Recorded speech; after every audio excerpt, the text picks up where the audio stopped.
Welcome our YouTube channel GSP तासु। बिहार दरोगा के लिए सेट प्रैक्टिस कराया जा रहा है, जिसमें आज हम लोग सेट नंबर 31 को लगाने वाले हैं। इससे पहले सेट नंबर 1 से 30 तक ऑलरेडी करा दिया गया है। जो लोग नहीं देखे हैं तो वो लोग प्लेलिस्ट चेक कर सकते हैं। स्टार्ट करने से पहले आप लोगों से एक ही रिक्वेस्ट है, प्लीज़ वीडियो को लाइक और सेशन ख़त्म होने के बाद किसी भी एक ग्रुप में शेयर जरूर कर दीजिएगा। चलिए शुरू करते हैं और आप लोग भी सोचिएगा अपना आंसर क्या हो सकता है। पहला प्रश्न है, निम्नलिखित में से भारतीय संविधान का कौन सा अनुच्छेद आस्मिकता निधि से संबंधित है। इंपॉर्टेंट प्रश्न है, आस्मिकता निधि से संबंधित है अनुच्छेद 267, ऑप्शन नंबर सी। अगला प्रश्न देखते हैं। इंपॉर्टेंट प्रश्न है, निम्नलिखित में से कौन सा कारण भारत के उत्तर पश्चिम भाग में शीत ऋतु में होने वाली वर्षा के लिए उत्तरदायी है। भारत के उत्तर पश्चिम भाग में शीत ऋतु में होने वाली वर्षा के लिए उत्तरदायी है पश्चिमी विक्षोभ, ऑप्शन नंबर सी। अगला प्रश्न देखते हैं। फ्लाई ऐश प्रदूषण कैसे होता है। फ्लाई ऐश प्रदूषण होता है ताप विद्युत संयंत्रों से, ऑप्शन नंबर सी। अगला प्रश्न है, निम्नलिखित में से कौन सा आयोग या समिति की सिफारिश पर भारत में अंतरराज्य परिषद की स्थापना की गई थी। भारत में अंतरराज्य परिषद की स्थापना की गई थी, वह समिति थी सरकारिया आयोग, ऑप्शन नंबर डी। अगला प्रश्न देखते हैं। मोस्ट इंपॉर्टेंट प्रश्न है, स्टैचू ऑफ पीस भारत के किस राज्य में अवस्थित है। स्टैचू ऑफ पीस भारत के राजस्थान राज्य में अवस्थित है, ऑप्शन नंबर बी। अगला प्रश्न देखते हैं। इंपॉर्टेंट प्रश्न है, पीएम वाणी योजना किसके साथ संबंधित है। पीएम वाणी योजना संबंधित है सार्वजनिक स्थलों पर वाईफाई की उपलब्धता से, ऑप्शन नंबर डी। अगला प्रश्न देखते हैं। रणजीत सिंह ने किस स्थान पर अदालत ए आला की स्थापना की थी। इंपॉर्टेंट प्रश्न है, राजा रणजीत सिंह ने अदालत ए आला की स्थापना की थी लाहौर में, ऑप्शन नंबर बी। अगला प्रश्न देखते हैं। प्रश्न इंपॉर्टेंट है, रिंगल मेन स्केल का प्रयोग निम्नलिखित में से किसके घनत्व मापन में होता है। आंसर है ऑप्शन नंबर ए, धुआं का। रिंगल मेन स्केल का प्रयोग धुआं के घनत्व को मापने में किया जाता है। अगला प्रश्न देखते हैं। इंपॉर्टेंट प्रश्न है, poverty and un-British rule in India नामक पुस्तक किस वर्ष प्रकाशित हुई थी। Poverty and un-British rule in India नामक पुस्तक प्रकाशित हुई थी 1902 में, ऑप्शन नंबर सी।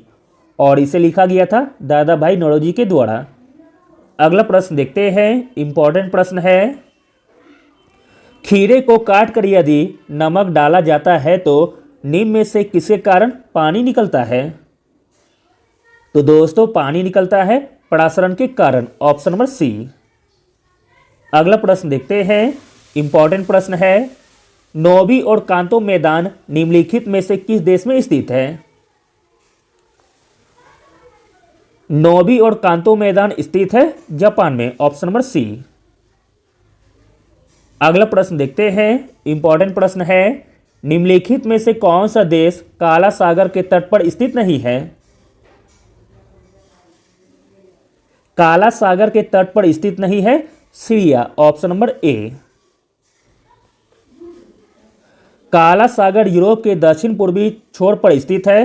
इसकी सीमा उत्तर में यूक्रेन, उत्तर पूर्व में रूस, पूर्व में जॉर्जिया, दक्षिण में तुर्की और पश्चिम में बुल्गारिया और रोमानिया से लगती है। अगला प्रश्न देखते हैं। इंपॉर्टेंट प्रश्न है, भारतवर्ष में अंतर्देशीय खारे पानी की सबसे बड़ी झील कौन सी है। भारतवर्ष में अंतर्देशीय खारे पानी की सबसे बड़ी झील है सांबर झील, जो कि राजस्थान के जयपुर में स्थित है। अगला प्रश्न देखते हैं। इंपॉर्टेंट प्रश्न है, विश्व का पहला हृदय प्रत्यारोपण निम्न में से किसने किया था। विश्व का पहला हृदय प्रत्यारोपण किया गया था क्रिश्चियन बर्नार्ड के द्वारा, ऑप्शन नंबर सी। अगला प्रश्न देखते हैं, इंपॉर्टेंट प्रश्न है, निम्नलिखित में से किसने कभी भी भारतीय कांग्रेस के किसी भी अधिवेशन की अध्यक्षता नहीं की थी? भारतीय राष्ट्रीय कांग्रेस के किसी भी अधिवेशन की अध्यक्षता नहीं की थी बाल गंगाधर तिलक ने, ऑप्शन नंबर बी। अगला प्रश्न देखते हैं, इंपॉर्टेंट प्रश्न है, नाइट्रोजन एक आवश्यक अवयव नहीं है। नाइट्रोजन एक आवश्यक अवयव नहीं है कार्बोहाइड्रेट का, ऑप्शन नंबर डी। अगला प्रश्न देखते हैं, इंपॉर्टेंट प्रश्न है, डैश 2023 में अंतर्राष्ट्रीय ओलंपिक समिति के सत्र की मेजबानी करेगा। 2023 में अंतर्राष्ट्रीय ओलंपिक समिति के सत्र की मेजबानी करेगा मुंबई, ऑप्शन नंबर बी। अगला प्रश्न देखते हैं, इंपॉर्टेंट प्रश्न है, द्वितीय गोलमेज सम्मेलन के समय ब्रिटिश भारत के इनमें से कौन वायसराय थे? द्वितीय गोलमेज सम्मेलन के समय ब्रिटिश भारत के वायसराय थे lord Wellington, option number B. जबकि प्रथम गोलमेज सम्मेलन के समय भारत के वायसराय थे लॉर्ड इरविन। अगला प्रश्न देखते हैं, इंपॉर्टेंट प्रश्न है, केसरिया स्तूप के केसरिया में एक प्रसिद्ध बौद्ध स्तूप है जो बिहार के डैश जिले में स्थित है। तो दोस्तों केसरिया स्तूप स्थित है चंपारण में, ऑप्शन नंबर सी। अगला प्रश्न देखते हैं, स्वदेशी रूप से निर्मित परमाणु शक्ति केंद्र है। स्वदेशी रूप से निर्मित परमाणु शक्ति केंद्र है कलपक्कम में, ऑप्शन नंबर सी, जो कि तमिलनाडु में स्थित है।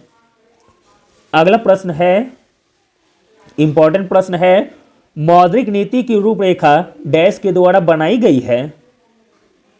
मौद्रिक नीति की रूपरेखा बनाई गई है भारतीय रिजर्व बैंक के द्वारा, ऑप्शन नंबर सी।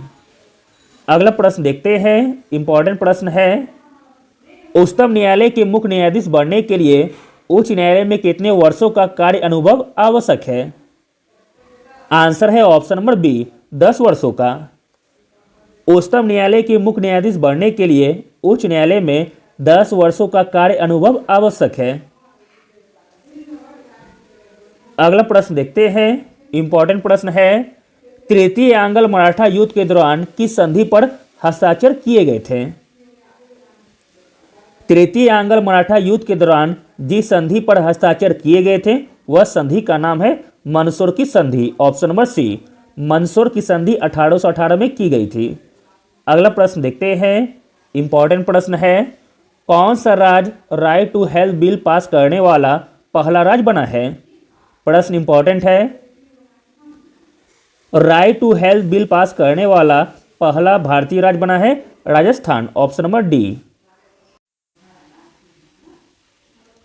अगला और अंतिम प्रश्न देखते हैं, हॉकी खिलाड़ी रानी रामपाल के नाम पर किस राज्य ने स्टेडियम का नाम रखा गया है? तो दोस्तों वह राज्य है Uttar Pradesh, option number A. Thank you.